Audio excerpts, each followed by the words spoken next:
As Benjamin Franklin once said, by failing to prepare, you're preparing to fail. Success in any endeavor, whether getting into medical school or running your first marathon, is much more likely to occur with deliberate time and attention put forth in crafting an appropriate plan. Too often, ambitious students with big dreams will spend their time focusing on goals.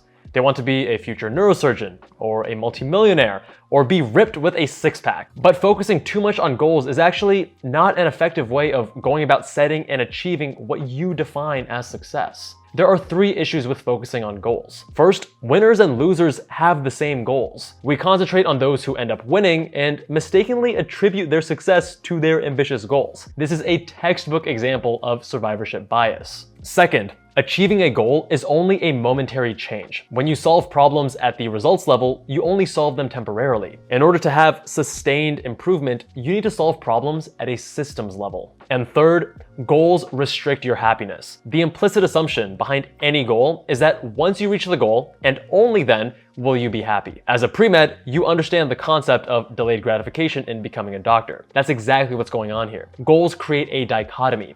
Either you achieve your goal and you are successful, or you fail and you are a disappointment. But if instead you fall in love with the process rather than with the product, you don't have to wait to give yourself permission to be happy. People mistakenly believe that you can rely on passion to push yourself forward in achieving great things. But here's the truth.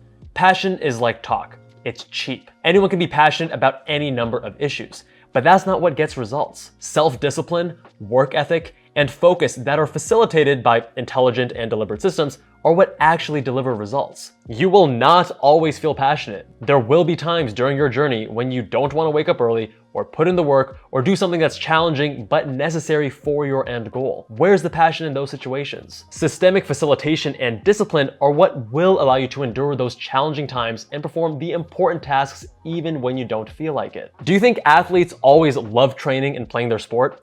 Absolutely not. Top performers stick with their goals and don't let their emotions determine their actions. But top performers still find a way to show up, to work through the boredom, and to embrace the daily practice that is required to achieve their goals. As Muhammad Ali once said, "I hated every minute of training, but I said, don't quit. Suffer now and live the rest of your life as a champion." I didn't start out passionate about making YouTube videos, but I wanted to help students by teaching what I wish I had known in the past. And I've grown to love the process. I put in countless hours researching how to make better videos, how to be more effective on YouTube, how to get my message across in a more efficient manner. There's nothing glamorous about that, but it's a process that I fine-tune and constantly strive to improve. There are parts I absolutely love about being a YouTuber. Reading your comments and seeing my work positively affect lives is one of the most rewarding feelings. But there are also parts I could do without, or times when I am swamped with other things and I don't feel like working on the next video. If I just relied on passion to get the job done,